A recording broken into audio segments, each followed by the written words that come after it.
Hello, my people. Good morning, good afternoon, good evening. We have come with another information that matter to us. Of course, this is the latest broadcast of our Prime Minister concerning the EU tour. Yes, we are moving. Gradually, the process is unveiling and he's stepping into the processes. Of course, following the template is the key point why they are confused. We are doing it at the right time in the right proportion. That's how we are doing it. And at the end, they will cry because time for negotiation is over. They were warned severally to negotiate, to conduct referendum, and set free the captive. They say no, they will kill us, they will crush us, they will do this, they will do that. And now the ball has just rolled over and turned upside down. They are now the ones crying because they can't even catch up with us. 2nd of December is the date. Unchanged, and we are moving. All right, please help us to listen to our Prime Minister because I'm going to leave him right now to talk. Over to you, my Prime Minister. I am very, very happy this evening to be in your midst. I'm very, very happy that the message of the liberation of Biafra is spreading across Europe and, of course, across the world. In Europe, from Austria to Belgium, from Belgium to Denmark, from Denmark to Finland, to France, to Germany, Greece, Ireland, Italy, Iceland, Israel, Malta, Netherlands, Norway, Portugal, Russia, Sweden, Spain, Turkey, and the United Kingdom, and of course, many more on the way.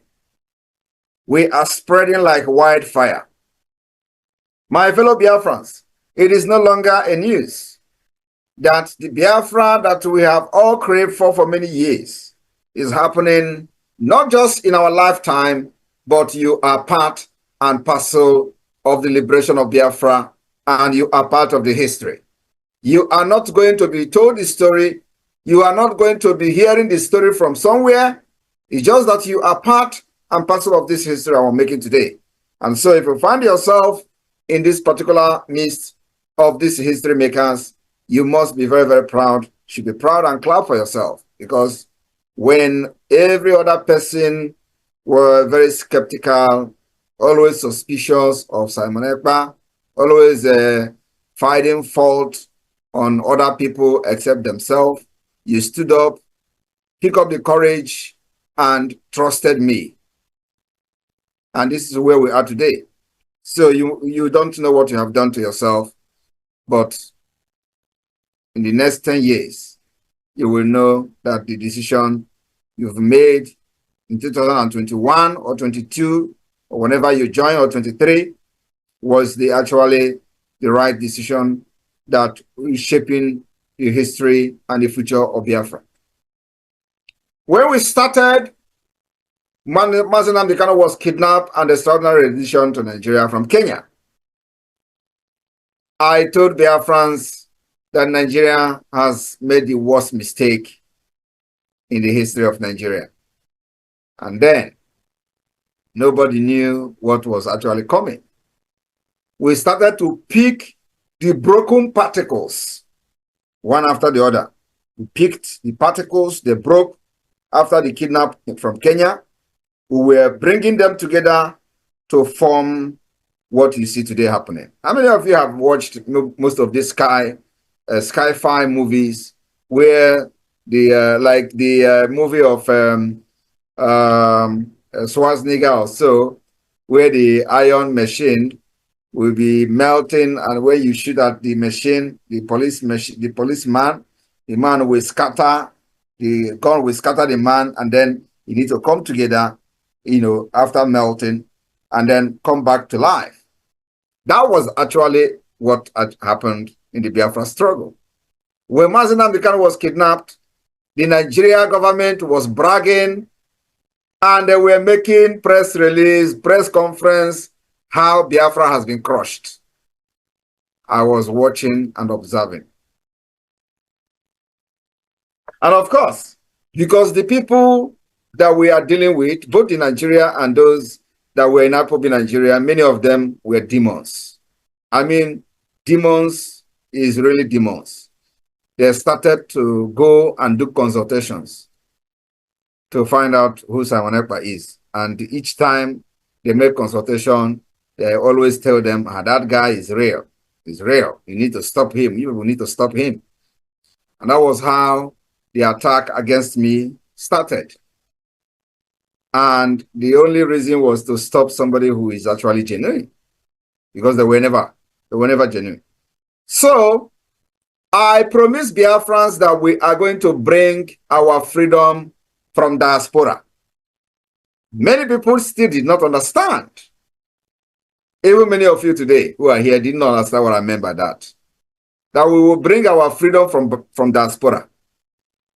Because if you do not know where the rain starts to beat you, or how did they say it, you will never, know how rain is going to stop or where it is going to end. So what we did was to, first of all, study the situation of Nigeria, study how we can deal with these monsters and demons in the name of entity called Nigeria. And after solving the mathematics, we got the answer. We also know how to solve the mathematics. It's very, very easy. We went to work. Begin to gather all these particles together, which is some of you that are here today, you form major part of the particles. So Nigeria thought that the way it was designed, that they have made everybody poor, that nobody can ever rise again to challenge the entity terrorist state called Nigeria. And the least expected place was Biafra. The least expected region that could ever rise up to fight Nigeria is Biafra. Nobody believed today, then, that Biafra will pick up arms to defend themselves. They never believed. In fact, nobody ever believed that the situation, Nigeria thought they have actually conquered everything that, when you talk as a Biafran, they tell you about your business. They tell you about your properties. They tell you how are you going to eat. So Nigeria government has actually destroyed the future of an average Biafran. Not only an average Biafran, they have destroyed the future of those who even believe in Nigeria. What did we do? We noticed that that is the only weapon they have against us. And we went to work. We start reshaping the mind of our people. And what do they call it? They say brainwash. How will you not be happy if somebody brainwash you to be strong? How will you not be happy when somebody brainwash you to stand against your oppressor?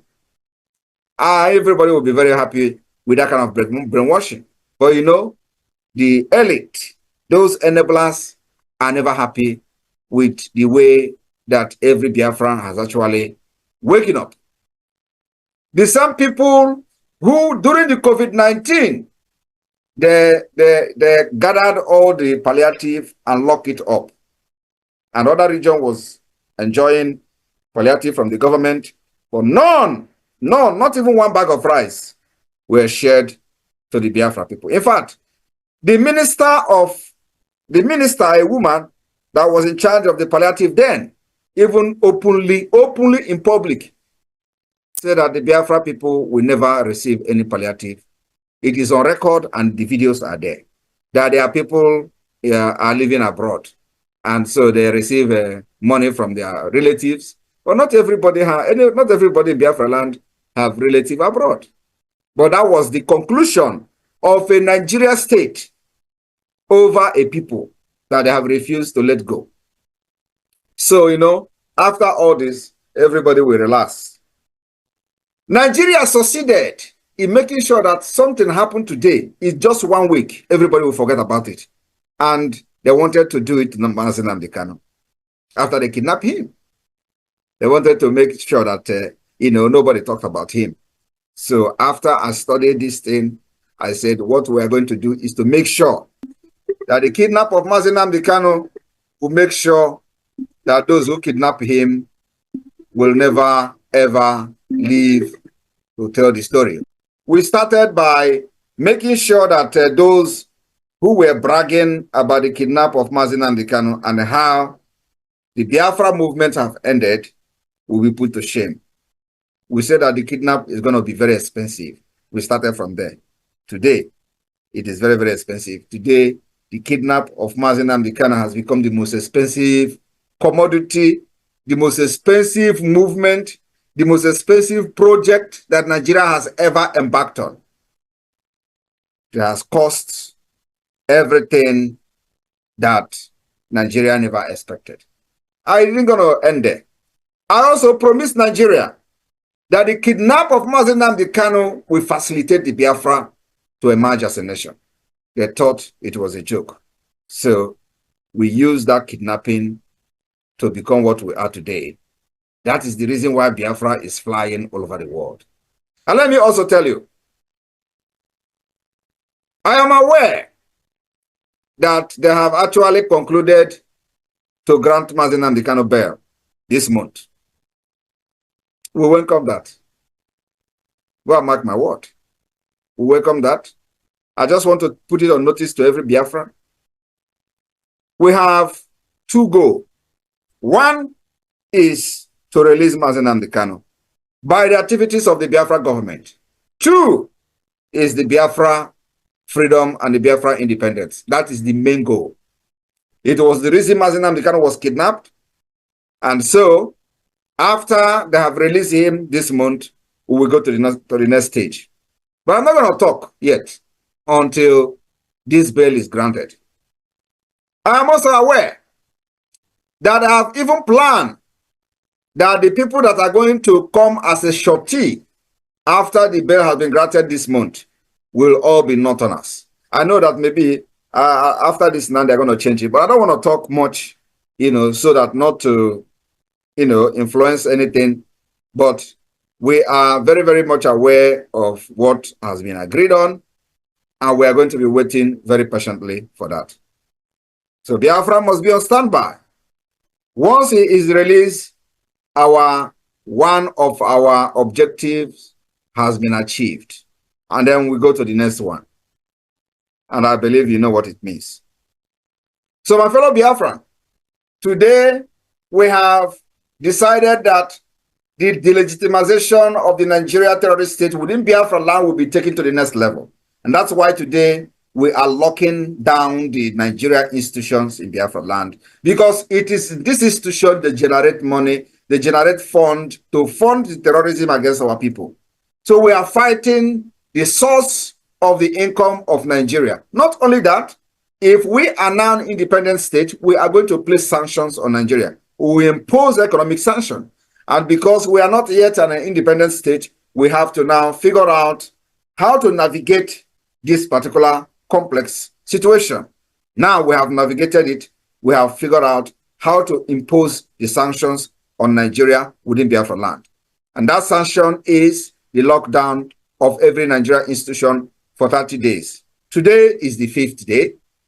After these 30 days, and maybe they still did not release Mazi Nnamdi Kanu on this particular September hearing, we will extend the lockdown of the Nigeria institution for 60 days. After 60 days, we will extend it to 90 days. I am telling you the fact. And this is going to continue until we will make sure that no office of Nigeria will be very, very opening in Biafra land. They will stay and they will be scared of staying in Biafra territory. That's our target, because you can never allow a terrorist state to breathe. No, we do not want to let them breathe even 1 minute, because 1 minute of breathing will bring arms to kill our people. So we will never allow them to breathe in Biafra land. So after these 30 days, we will give them maybe 1 week break, and we'll come again for 2 months. And let me tell you, we still have a long way to go. 25 days is still remaining from the 30 days. 25. Until those who think they have violated this particular order by the Biafra government will have themselves to blame. I am telling you the fact. So we will make sure that the delegitimization of Nigeria will continue to enter new dimension at every stage and every point in time. This stage 1 is this 30 days, and this will continue until we go to November, when our convention will start on the 29th of November in Finland. And of course, by then, you don't need to know. I don't need to tell you what will be happening in Nigeria, because now they have seen the green light and they are running up and down, consulting with the European Union, consulting with whatever they are consulting with, and all that. They even agreed and have paid one country heavily to hack into my account. And the country actually collected the money to hack my phone, to hack my X account, to hack my email. And I tell them that I am in Finland, a nation of innovation and technology. If you can hack my phone and hack my email and hack my X account, then I know that Nigeria have actually done very well. That will never happen. So, but I'm aware that that is the plan, and they have paid money this week, last week, and we're waiting for them. So my fellow Biafrans, we are going. I just want to encourage all of you, stay very strong, do not panic. We have beaten Nigeria hands down. Nigeria can never rise again. And just like the pronouncement has been given, Nigeria is nosediving and have nosedived. Nigeria is a collapsed country, is a failed state. It has met every requirement as a failed state. I don't understand whether many of us actually know what failed state is all about. There are, there are requirements that, category where you categorize, a state, and the state will become a failed state. Nigeria has met all these requirements as a failed state. They are now unable to solve their political and economic problem and crisis. And Biafra government is providing a solution to that. I am very, very happy that many of you that are here today are not just participants in what we are doing, that many of you are deep-rooted and have come to see and hear firsthand information about what the Biafra government is doing and what we are intending to do and how we are doing it. So you can also tell others. I'm happy that the United Kingdom, for example, had a workshop the other day where they were teaching about the IOU, where they were teaching about the ID card and all that. That means that you are not just a follow. You are also, into the government and knows what is going on. And that's exactly the way you should be. Those who are not yet conversant with what we are doing, you teach them, you tell them, you explain to them. When they have the question, you explain and answer their questions. So it is a government of the people, by the people, and for the people. We will protect every Biafran anywhere in the world, irrespective of whether you have tied my name as a baby and was dragging it in the street of Italy and other parts of Europe. It doesn't matter, because I know those things doesn't touch me. You are just being ignorant of who is Simon Ekpa, and then you were misbehaving. So many people who were doing incantation with my name and all that, we even gave them followers in their platforms. When they blocked all their platform, we created and asked people to go and follow them. Biafra went and followed them. So if they have succeeded in silencing Simon Ekpa today, where would they be? What is going to be their? They will just realize now, we did not know, we would have just allowed that guy. But the point is that, I came to this struggle prepared. I came to this struggle. When I mean prepared, I came prepared. Hi. And it's just that many people don't know. If you think you can bring Simon Ekpa down, you waste your time. You just disgrace yourself, and Simon Ekpa will continue to stand very strong. When I joined this struggle, I did not join to romance Nigeria. I did not join this struggle to start looking at faces. I joined this struggle with Iwe and Onuma. I am telling you the fact, and I've said this several times. Many people don't understand what is Iwe and Onuma. Iwe and Onuma is the highest degree of anger. That's why I joined this struggle with. And I did not come to romance Nigeria. I come that Nigeria will end. I come that there will end the Usman Danfodio legacy. That legacy that every time they will be talking about Usman Danfodio, you would think that Usman Danfodio, manufactured the aeroplane. You would think that Usman Danfodio manufactured a car. or he invented inhaler machine or something like that. No, Usman Dan Fodio have a legacy for killing northern Nigeria, for killing Hausas, conquering them, and turn them into what you see today, Hausa Fulani. That is the legacy that Usman Dan Fodio brought to northern Nigeria. And today, they have Usman Dan Fodio University. They are using him as, that is what they continue that particular legacy. That is the reason why the Fulanis are killing innocent Christians in the northern Nigeria and the Middle Belt. It is to continue the Usman Dan Fodio legacy. And I am here to end it. I will end it. The end of Usman Dan Fodio legacy will start from this year. Because what I am telling you, go and mark it. It will start from December 2nd. Once we exit Nigeria, that legacy is gone, completely gone, because they will not have any other place to conquer. Is it us that you are going to cross our border to come and start saying you want to conquer Biafra? We did not conquer us when we were in Nigeria. It's not going to be possible. Another thing is that Biafrans have seen that we have a map. That map has not been disputed by anybody. That is to show you how far we have gone. I am still waiting for the intellectuals, as our leader used to call them, to come and debate or dispute the map of Biafra. And we have administrators, every person have voted in all these 40 states. It is not, nobody is disputing it. And that should be, and I know that that is what is actually worrying these people. Because how did this guy come up with map? I did not come up with any map. The people themselves were the one who have, presented their map to Biafra government, and we did not impose any map on anybody. That is the good thing about consultation and, of course, using a true democratic process to liberate the people. That's what we have done. And that is exactly what the multidimensional approach means. Exploring every approach, every possibilities from every context, from every, from every solution that you can think of. And that's why we are using this multidimensional approach, the political approach, diplomatic approach, and armed struggle approach. When they hear armed struggle, you want to carry arm against Nigeria, where are they today? When we started, all of you, when we started, where do you have the arms? Where is the money? What is happening today? And we are just starting. That's why I told them, you can never defeat this army of Biafra. Never. Not in this generation, not in generation to come. Not what Ojukwu and the Biafra army did in the 67 we were doing. We have learned our lesson. We dictate how we're going to fight you, and we are fighting you the way we want.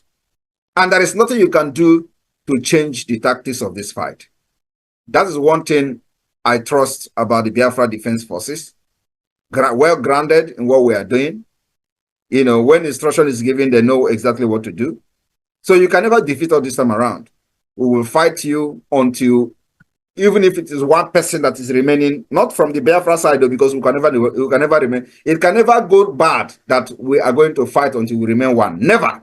But you see, Nigeria terrorist forces, we will fight them until they remain one. And that one will be buried alive. Thank you very much. Biafra will come. You either allow us to go in peace, or you are going to remain pieces and Biafra will still go. And you see this thing we are asking now, that you must recognize the Biafra referendum. It is going to end in the round table when the stupid and foolish ones have died in Biafra land. Because many of those soldiers, those terrorists they are sending, they are going to die, all of them in Biafra land. You cannot just come to kill us and we'll watch you and fold our arms to watch you kill our women and children. It's not possible. So you will die in Biafra, and your spirit will never be alive to witness the round table discussion of how they are going to accept the referendum of Biafra and how Biafra will come. Because it is going to come and it is going to happen. Everything happening today will end up in a round table. And we have prepared for that. I am telling you. We have given an offer, very reasonable offer, engage Finland to come as a mediator. That offer is on the table. We have also offered them even flight ticket and hotel to come and be an observer for the Biafra's convention in Finland. Since they say that Simon Ekpa is unreachable, it's an opportunity for them to come. That offer has been given. It shows that somebody is reasonable. And the only people that are reasonable is the Biafra government, not the Nigeria. Because they feel that they are untouched. They feel that they cannot talk to anybody. They feel that they can use gun and bullet to suppress us like they do to every other thing that try to rise in Nigeria. And I'm telling them today that with the gun and the barrels of the gun, you can never defeat us. The more you bring gun, the more stubborn and the more strong we become. I am telling you the fact. So you can never defeat us. But you see, after the foolish people have died, the remaining one will still come to the table, and we are going to discuss the partition of Nigeria and Biafra. Thank you very much. May God bless all of you in Europe. All right, our Prime Minister, thank you very much. Thank you, the crew. Thank you, ministers. Thank you, everyone, the listeners of this broadcast. I know it must have gone viral. Please keep pushing it so that those that have not heard will hear. We are moving, unrelenting. Yes, we are very, very proud that we are part of this history. And history will, of course, thank us for being part of it. Our children will bless us for doing that for them. All right?